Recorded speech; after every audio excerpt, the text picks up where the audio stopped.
مجھ کو درپیش ہے پھر مبارک سفر،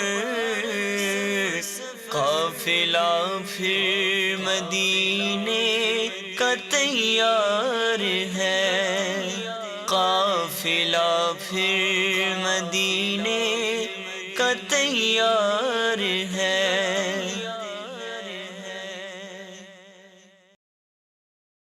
قافلہ بھی رواں دوا ہے وادی اسفان سے۔ اب ہم جا رہے ہیں وادی قدید کی طرف۔ پہنچ جائیں گے انشاء اللہ مدینہ، کیونکہ چونکہ ریگستانی ایریا ہے تو کچھ علاقوں میں ریت کے طوفان چلتے ہیں، تو ابھی بورڈ آیا ہے تو اللہ خیر کرے، مدینے کا سفر ہے، اعلیٰ حضرت کا وہ شعر یاد آ رہا ہے۔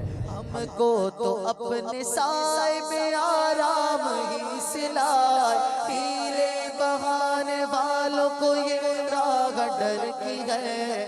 موسم بڑا ہمارا ساتھ دے رہا ہے، حالانکہ اس وقت دوپہر کا 1:30 بج رہا ہے، ورنہ اتنی گرمی ہوتی ہے عرب شریف میں کہ ہم کھڑے بھی نہ رہ سکیں۔ اٹھتے ہیں مار جاتے ہیں یوں ہی سنا کیے، قافلے والوں نیت کر لیتے ہیں سیدتنا ابو معبد اور ام معبد رضی اللہ تعالیٰ عنہ کے ایصال ثواب کے لیے۔ ہمیں پھر سوئے قفس جانے دو۔ بڑی تمنا تھی اس مقام پر آنے کی کہ یہی وہ مقام ہے جہاں سیدتنا ام معبد رضی اللہ تعالی عنہا کے خیمے ہوا کرتے تھے۔ یہ فقط تھوڑی دیر کی ملاقات تھی، رہتی دنیا میں یہ واقعہ بڑے ذوق و شوق کے ساتھ سنایا جاتا ہے۔ سیدنا ابو معبد رضی اللہ تعالیٰ عنہ نے کہا وہ کون تھے، مجھے ذرا ان کا حلیہ تو بتاؤ۔ سبحان اللہ، بعد میں یہ دونوں مسلمان ہوئے۔ بعض روایت میں یہ بھی ہے کہ آپ رضی اللہ تعالیٰ عنہ نبی پاک علیہ السلام کی موجودگی ہی میں تشریف لائے، اور آپ کی زوجہ حضرت سیدتنا ام معبد رضی اللہ تعالیٰ عنہ اور آپ اسی وقت مسلمان ہو گئے۔ اور ایک روایت بڑی دلچسپ ہے کہ مبارک کی باتیں کیا کرتے۔ سیدنا ام معبد رضی اللہ تعالیٰ عنہ جب رات کو کام کاج سے گھر واپس آتے، بار بار تذکرہ مصطفیٰ اس انداز میں ہوتا، گویا گھر میں میلاد اس طرح منایا جاتا کہ وہ آ کر کہتے ذرا پھر مبارک کی باتیں بتاؤ، وہ بولتے کیسے تھے، وہ دیکھتے کیسے تھے، ان کی مسکراہٹ کیسی تھی، چلو پھر ذرا ان کا حلیہ بتاؤ۔ سبحان اللہ، میرے آقا کا جمال تو دیکھیں کہ ایک ایسی عورت جس کے گھر پہلی بار نبی پاک تشریف لائے ہیں، کچھ دیر اس نے دیدار کیا ہے، کچھ دیر گفتگو کی ہے، مگر میرے آقا دل گویا ساتھ لے گئے۔ میرے آقا سب کچھ نبی پاک علیہ السلام اس گھرانے کا لے گئے اور سب کو اپنا دیوانہ کر گئے۔ سبحان اللہ، جب ہی تو شاعر لکھتا ہے ہر کوئی فدا ہے بن دیکھے دیدار کا عالم کیا ہوگا۔ اے میرے میٹھے اسلامی بھائیوں، ان کی ملاقات نبی پاک علیہ السلام سے جب مدینہ منورہ میں ہوئی تو وہ کیسے ہوئی، یہ واقعہ ہم انشاءاللہ جب ہجرت مدینہ کے سفر میں مدینہ طیبہ پہنچ جائیں گے پھر بیان کریں گے۔ لیکن یہاں میں اس بکری کے بارے میں ایک بڑی دلچسپ بات عرض کرنا چاہوں گا۔ حضرت سیدتنا عمر فاروق رضی اللہ تعالیٰ عنہ کے دور خلافت میں عام الرمادہ تک وہ بکری اسی طرح صبح و شام کثرت سے دودھ دیتی رہی۔ عام الرمادہ 18 سنہ ہجری کو کہتے ہیں، اور اس سال کو عام الرمادہ کہنے کی وجہ یہ ہے کہ اس سال ایسا شدید قحط پڑا کہ جنگلوں بیابانوں سے خوراک ختم ہو گئی، وحشی جانور آبادیوں کا رخ کرنے لگے، جانوروں کا گوشت کھانے کے قابل نہ رہا، یہاں تک کہ اگر کوئی آدمی بکری ذبح کرتا تو گوشت اتنا خراب ہوتا کہ اس سے نفرت کرنے لگتا۔ ایسی ہوا چلی کہ راکھ کی رنگت کا غبار چیزوں پر پڑ جاتا۔ رماد عربی میں راکھ کو کہتے ہیں، اس لیے اسے عام الرمادہ یعنی راکھ والا سال کہتے۔ 18 سال، جی ہاں، ہجرت کا 18واں سال تھا، اور یہ ہجرت کے سفر ہی میں تو واقعہ ہوا تھا۔ گویا نبی پاک کے ان مبارک ہاتھوں کا تھنوں پر لگنا تھا کہ وہ بکری 18 سال تک صبح و شام دودھ دیتی رہی۔ سبحان اللہ، سبحان اللہ، میرے آقا کے مبارک ہاتھ لگ جائیں تو گویا تقدیر ہی بدل جاتی ہے اور ایسے ایسے معجزات کا ظہور ہوتا ہے۔ سبحان اللہ، حضرت سیدنا اسماء بنت ابو بکر سے روایت ہے کہ جب نبی اکرم علیہ السلام اور حضرت سیدنا ابو بکر صدیق رضی اللہ تعالیٰ عنہ تشریف لے گئے تو قریش کا ایک گروہ جس میں ابو جہل بھی تھا وہ ہمارے پاس آئے اور ہمارے دروازے پر کھڑے ہو گئے۔ میں جب باہر نکلی تو وہ کہنے لگے تمہارا باپ ابو بکر کہاں ہے؟ میں نے کہا مجھے ان کا علم نہیں کہ وہ اس وقت کہاں ہیں۔ ابو جہل جو نہایت بے حیا اور خبیث انسان تھا، میرے منہ پر ایسا زوردار تماچا رسید کیا جس سے میرے کان کی بالیاں ٹوٹ کر نیچے جا گریں۔ پھر وہ چلے گئے۔ ہمیں 3 دن تک یہ علم نہ تھا کہ ہمارے پیارے والد اور اللہ کے پیارے حبیب کہاں گئے ہیں۔ یہاں تک کہ ایک جن مکے کے نشیبی علاقے سے عربی لہجے میں کچھ اشعار گنگناتا ہوا نظر آیا، اور ان اشعار کا ترجمہ یہ تھا: انسانوں کا پروردگار خدا تعالیٰ ان دونوں ساتھیوں کو بہتر جزا عطا فرمائے جو معبد کے 2 خیموں میں اترے ہیں، وہ نیکی لے کر وہاں اترے اور پھر چل دیے، تو جو شخص محمد رسول اللہ صلی اللہ علیہ وسلم کا ہم سفر بنا ہے وہ بڑا ہی کامیاب ہے۔ معبد کے خاندان بنو کعب کو ان کی اس عورت معبد کا مکان مبارک ہو جو مومنوں کے لیے جائے پناہ ہے۔ گویا میرے آقا کا یہاں آنا معبد رضی اللہ تعالیٰ عنہ کے لیے چرچے کا باعث بن گیا۔ اس زمانے میں جنوں نے یہ خبر پہنچائی تھی، اور آج رہتی دنیا میں عاشقان رسول سیدتنا معبد رضی اللہ تعالیٰ عنہ کا واقعہ جھوم جھوم کر بیان کرتے ہیں۔ کیا قسمت تھی ان کی کہ ان کے گھر میں نبی پاک علیہ الصلوۃ والسلام تشریف لائے۔ سبحان اللہ، عاشقان رسول کتنا پیارا شعر کہتے ہیں: سنا ہے آپ اپنے عاشقوں کے گھر تشریف لاتے ہیں، میرے گھر میں بھی ہو جائے چراغاں یا رسول اللہ۔ سبحان اللہ، اللہ تعالیٰ ہمیں بھی نبی پاک علیہ الصلوۃ والسلام کے دیدار سے مشرف فرمائے، وہ مبارک اور نورانی چہرہ دیکھنا ہمیں بھی نصیب فرمائے۔ مدنی چینل دیکھتے رہیے، ہجرت مدینہ کا سفر جاری ہے۔ اس وادی کے بھی خوبصورت مناظر دیکھیے۔ یقیناً میرے آقا ان ہواؤں میں اس وادی میں تشریف لائے ہیں۔ آ ادھر روح کی ہر تہ میں سمولوں تجھ کو، اے ہوا تو نے تو سرکار کو دیکھا ہوگا۔ صلو علی الحبیب صلی اللہ تعالی علی محمد صلی اللہ علیہ وسلم۔ صحرائے عرب ہائے بیابان عرب،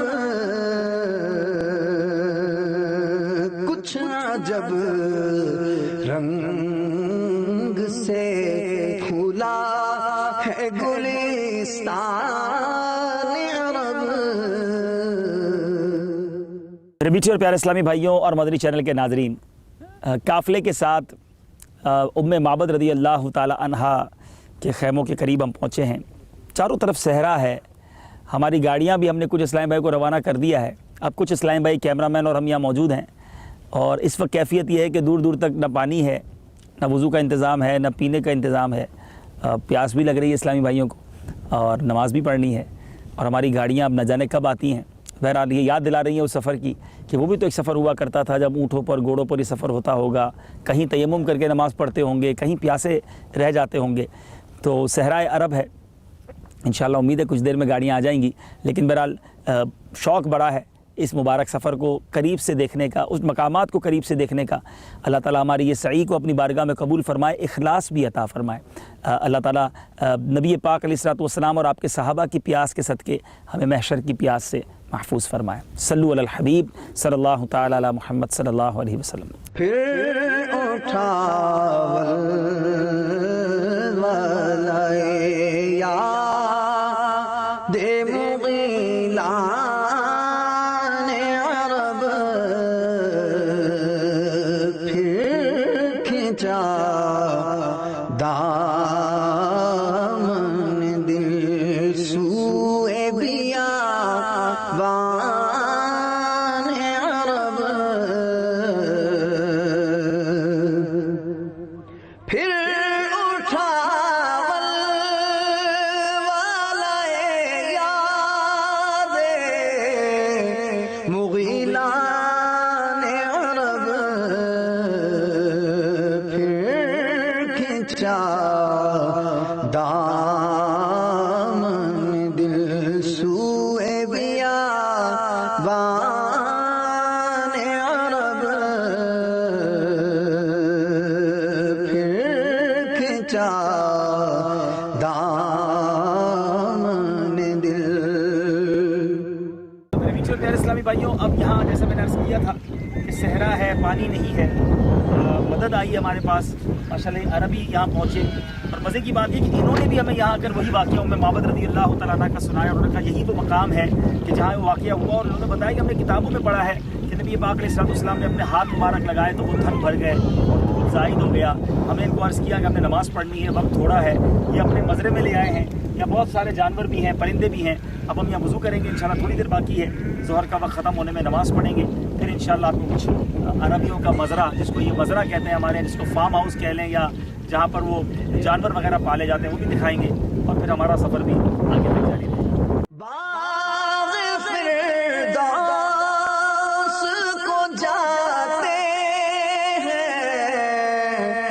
ہزاران عرب ہائے صحرائے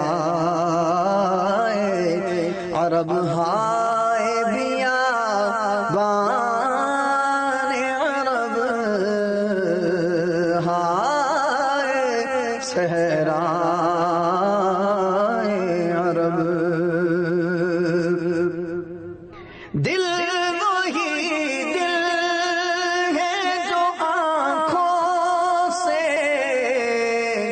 ہو حیران عرب مقصد الدعوة الإسلامية فقد دعوة الإسلام دعوة السنة نشر الإسلام ابتداء من باكستان الآن موجود في 200 بلاد العالم في شغل التبليغ والدعوة والمدرسة والمساجد القناة المدنية وموجود في عرب نايل سات. أنت في نايل سات هنا موجود؟ لا دير الشيخ مولانا محمد الإلياس العطار قادري ومن باكستان وشيخنا. في الدعوة الإسلامية موجود عربي والعجمي والأفريقي يلبس إمامة لحية لباس الأبيض في سنة الرسول صلى الله عليه وسلم. الحمد لله. دعوة إسلامي .net وويب سايت موقع دعوة إسلامية دعوة إسلامي .net. عربي مواد موجود في موقع دعوة إسلامية. الكتب شيخ موجود في 35 لغة في العالم. طب هذا مين مسؤول عن موقع؟ هذا مين مسؤول؟ ما مسؤول مولانا الياس القطار وأمير دعوة الإسلام. انت في قناه؟ انت يجي تلفزيون؟ ايوه انا اشوف هذا انت يجي تلفزيون؟ انا اشوف؟ قناة المدنية تمام. في اليوم الجمعة يجي أربي سلسلة. هذا بيان كبير اجتماعات أشراع على. طب انا ابغى اتردد حق قناه قناة هذا، المدنية. انا برقم حق قناه هذا كمان إن شاء الله. لازم واللحية والعمامة. انا لسه لحيه لحية كبير. ما في شغل هذا على طول. ها؟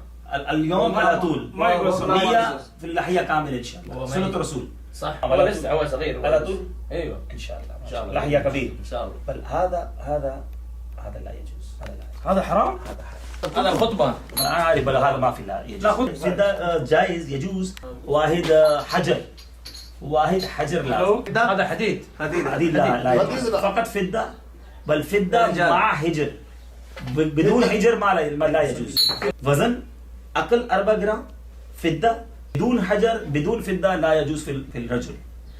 امرأة ما في مشكل فضة والذهب. هذا علم طريقه، هذا حرمه في خطبه، هذا حرمه انا عارف بل لا يجوز. هذا لازم ما يجوز؟ لا يجوز. ما يجوز ان شاء الله ان شاء الله.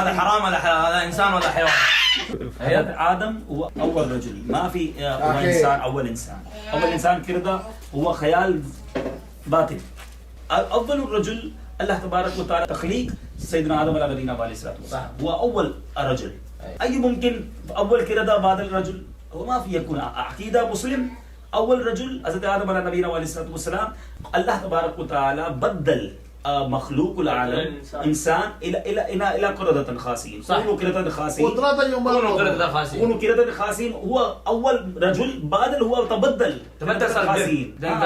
طيب هو عذاب الهي. الان اليوم لحية كبيرة بعد سنه بعد سنة يجي انت في لحية كبيرة. نية كاملة لحية كاملة ان شاء الله. لازم فريكونسي في القناة لازم انت لازم تشوفها. وأحسن منك لم تر قط عيني وأجمل منك لم تلد النساء خلقت مبرأ من كل عيب كأنك قد خلقت كما تشاء مولاي صل وسلم دائما أبدا على حبيبك خير الخلق كلهم مولاي صل وسلم دائما أبدا على حبيبك خير الخلق كلهم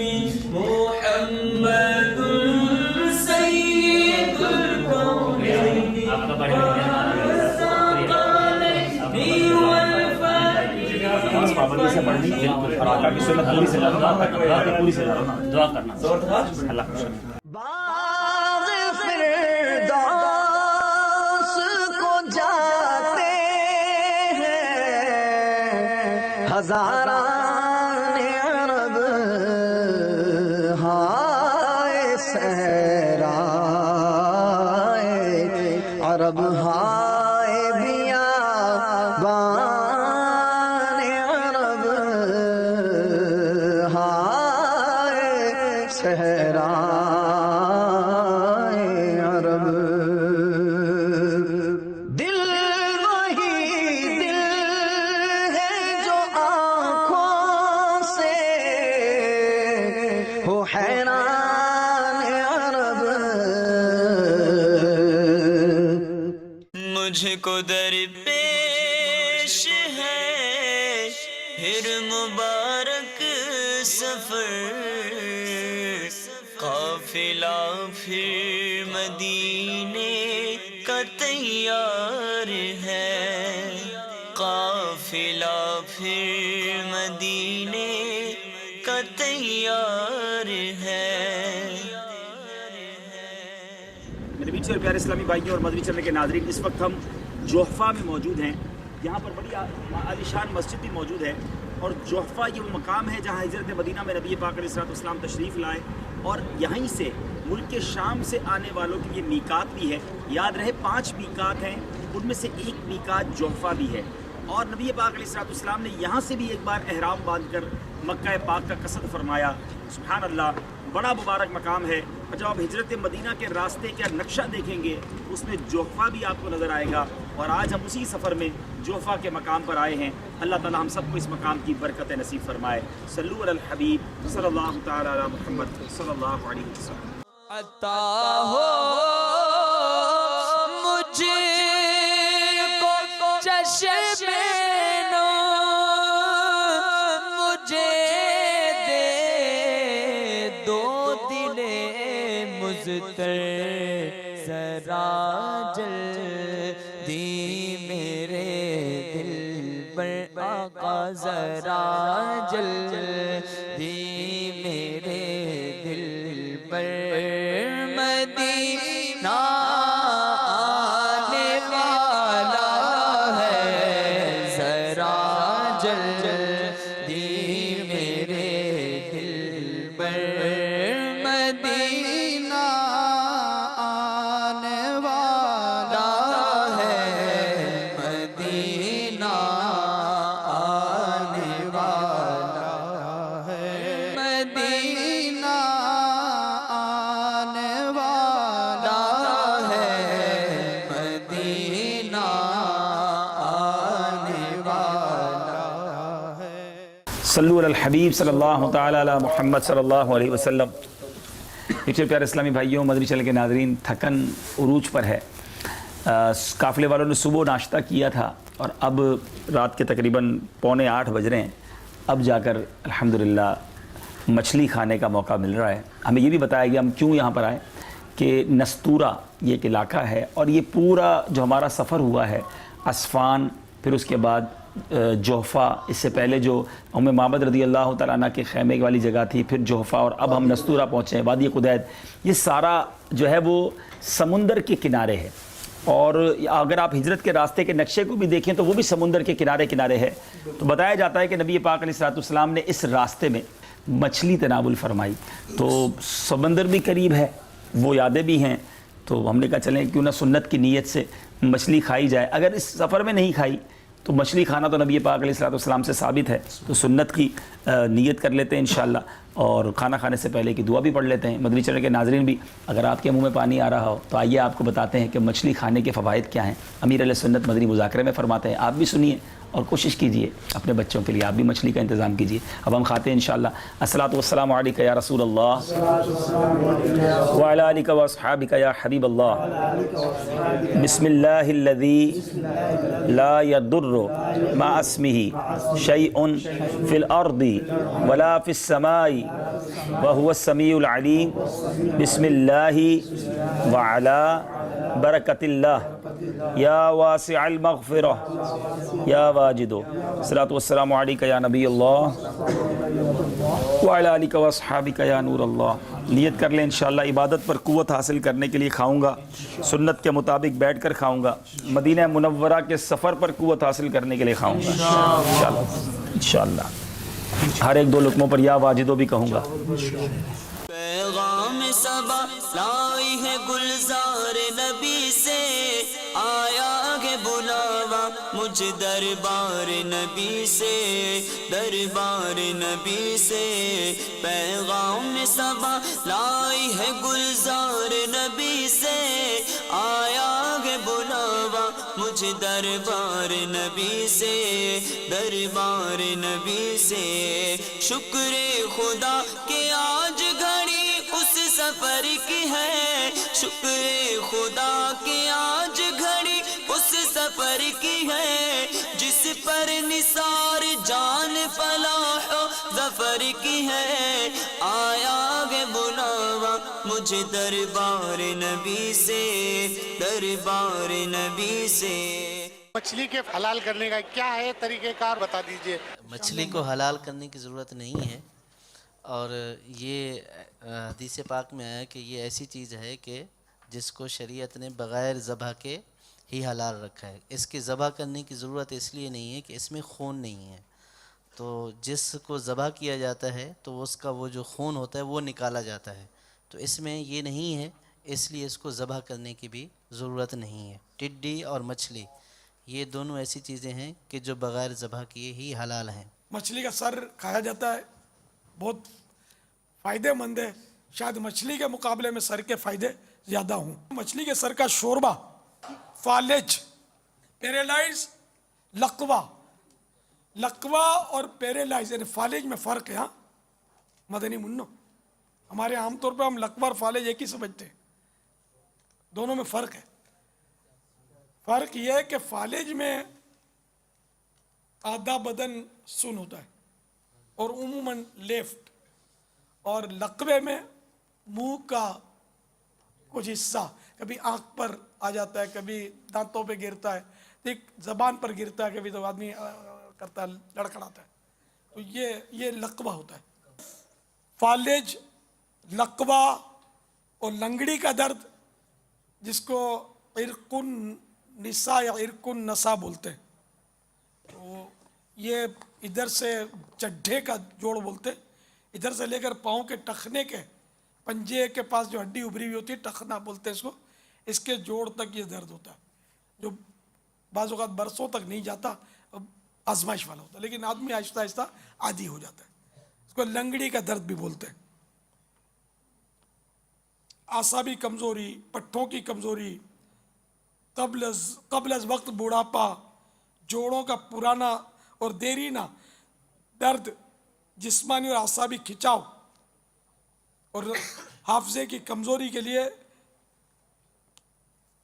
یہ بہترین ٹونک ہے، مچھلی کے سر کا سوپ۔ مچھلی کے بعد دودھ نہ پیا جائے، مچھلی کے بعد شہد بھی نہ پیا جائے۔